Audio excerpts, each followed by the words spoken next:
Bueno, Fuerza Delta son todos unos clásicos, lo mismo que lo que te comentaba yo el otro día. Si uno habla de Fuerza Delta, también se viene a la memoria El Desaparecido en Acción, que Claro, eran como las típicas películas de esa época ochentera, mediados de los 80 más o menos. En, esta con Chuck Norris a la cabeza. con Chuck Norris. Con Chuck Norris y la última película del gran Lee Marvin, ¿ah? Otro gran actor que siempre personificó personajes fuertes y rudos y generalmente militares. Sí, mayormente siempre eran militares, así Sí, es que es que esta es como ¿cómo lo podríamos catalogar? Esta es como la típica película así, patriota, con, con esa defensa, digamos, hacia el territorio, hacia la gente. Es como más o menos la típica película, digamos, de esa época. Pero claro, eran entretenidas, era, sí, son los... sí, era muy entretenida y claro, como dices tú, era la era de Reagan en Estados Unidos, republicano, una era donde Estados Unidos retoma el impulso en los años 80 después de lo que fue la guerra de Vietnam. Entonces ahí vuelve nuevamente a levantarse el ánimo y bueno, Hollywood es una máquina de propaganda también y su cine, eso fue lo que transmitió, o sea, un optimismo militarista nuevamente y no el pesimismo que se vio en los años 70. Sí, pues eso es verdad. Mira, acá Arturo nos está mandando muchos saludos, Arturo Machín, Uh-huh. muchos saludos para ti, nos dice Lee Marvin, el duro clásico. Sí, Por eso es verdad. supuesto. Ahora, Sí.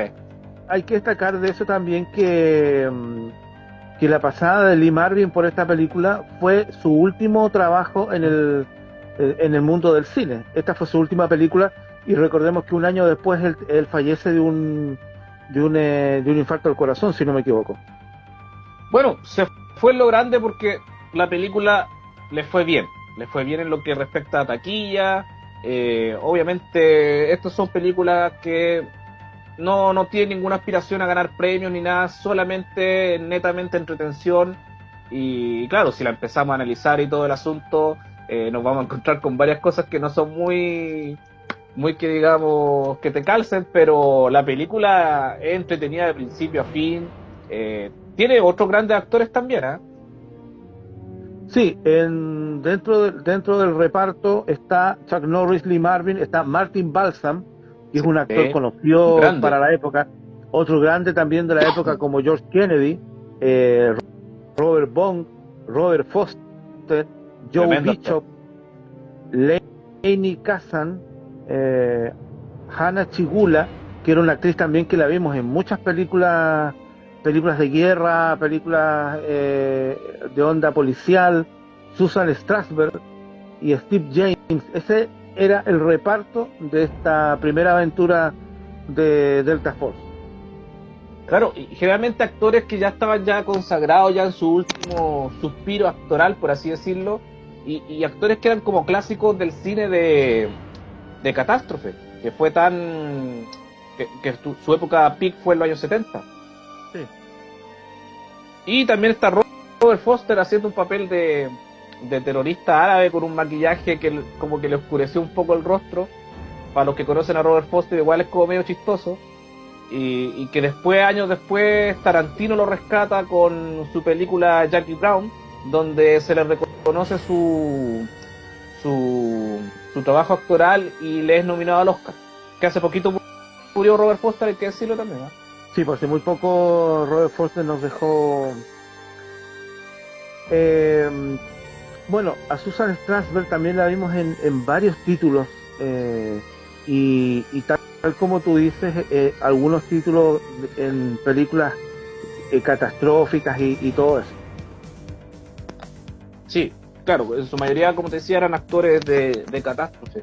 Y bueno, Menachem Golan, este tipo que es como bien controvertido, una vez lo hablamos cuando estaba Guillermo en el programa sobre la historia de Canon, este productor que era medio chantilly, por así decirlo, que llevó a la ruina a Canon pero que también Cannon en los 80 nos entregó grandes joyas del cine B, hay que decirlo, fue un aporte totalmente. Igual tenía sus cosas malas, bizarras, pero todo aporta.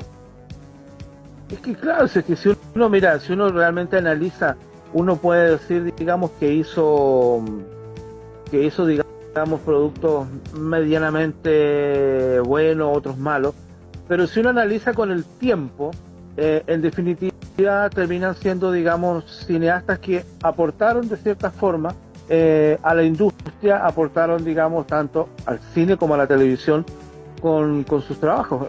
Y al final muchas de estas películas terminaron transformándose en películas de culto.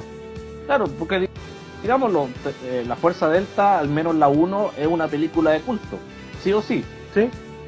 Y una de las mejores de Chuck Norris, y una también de las más recordadas de Lee Marvin. También, bueno, Menachem Golan, volviendo a él, él falleció el 2014 a los 85 años, y es un cineasta que también tiene una cierta trayectoria, y tiene títulos igual que se pueden destacar y que de una u otra forma, digamos, aportaron a la industria de diferentes aspectos, ¿no? Y no, tampoco no hay que mirarlo tan en menos, porque él estuvo nominado con una película israelí. Estuvo nominado al Oscar como mejor película internacional. No recuerdo en qué año, pero una película que él dirigió o produjo de Israel estuvo nominada. No es menor. Sí, el año 78 Mira, tuvo, digamos, los premios Oscar, la categoría Mejor Película en Lenguaje Extranjero. La película se llamaba Mitza Jonathan, algo así, que fue nominado ese año a los premios Oscar. ¿ves? Así que Menachem Golan, independiente de su embarrada, de todo, igual nos dio cosas buenas. Y una de esas fue esta película, La Fuerza Delta, que comienza con una operación fallida en Irán, que eso fue una historia como sacado de la historia real, cuando iraníes entraron a la embajada de Estados Unidos y secuestraron a todos los que trabajaban en la embajada. Y bueno, la Fuerza Delta fue enviada a Irán para rescatarlo, pero fracasaron en su intento, hubieron varios muertos y tuvieron que retirarse. Bueno, desde ahí comienza la película, tomando como esa operación que fue fallida. Y después con este secuestro que hay de un vuelo que iba de Grecia a Estados Unidos, no recuerdo cuál era el destino, pero comienza en Grecia.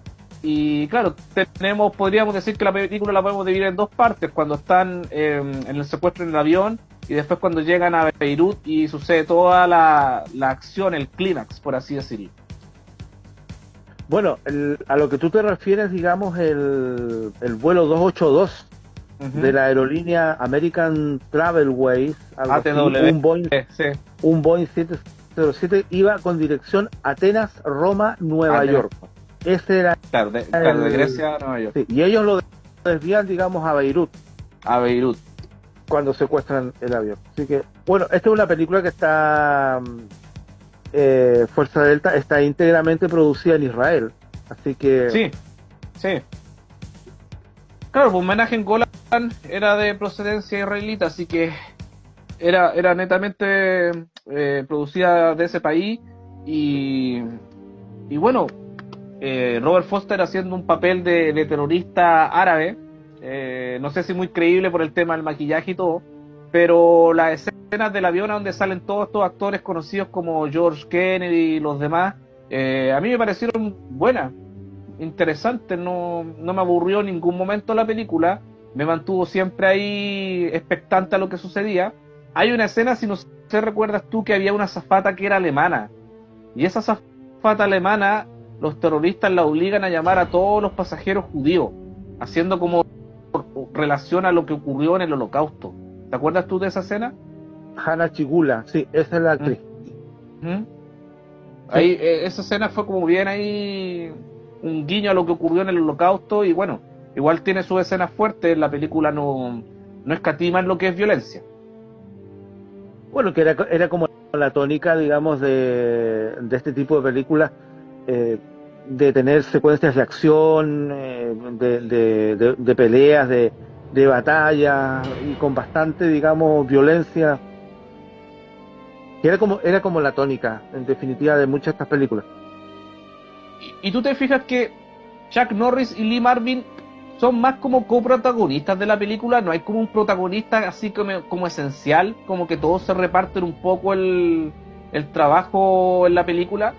Sí, no, o No sea, es, es que, es que a diferencia, por ejemplo, de lo que fue, digamos, Chuck Norris, digamos, en otro tipo de películas donde él sí era, digamos, el protagonista y el centro, digamos, de la historia, acá tú tienes razón, o sea, si uno lo piensa fríamente, acá cada uno aportó en los momentos y tenía, digamos, una relevancia. O sea, no, aquí no se destacaba exclusivamente Chuck Norris como tal. De hecho, en muchas secuencias Lee Marvin, por ejemplo, relucía mucho más que Chuck Norris. sí, no, y hay que decirlo, Chuck Norris a mí me cae bien, es una leyenda, pero actúa mal, no tiene ninguna gracia como actor, pero sí es un gran maestro de artes marciales. Sí, pues y eso es reconocido.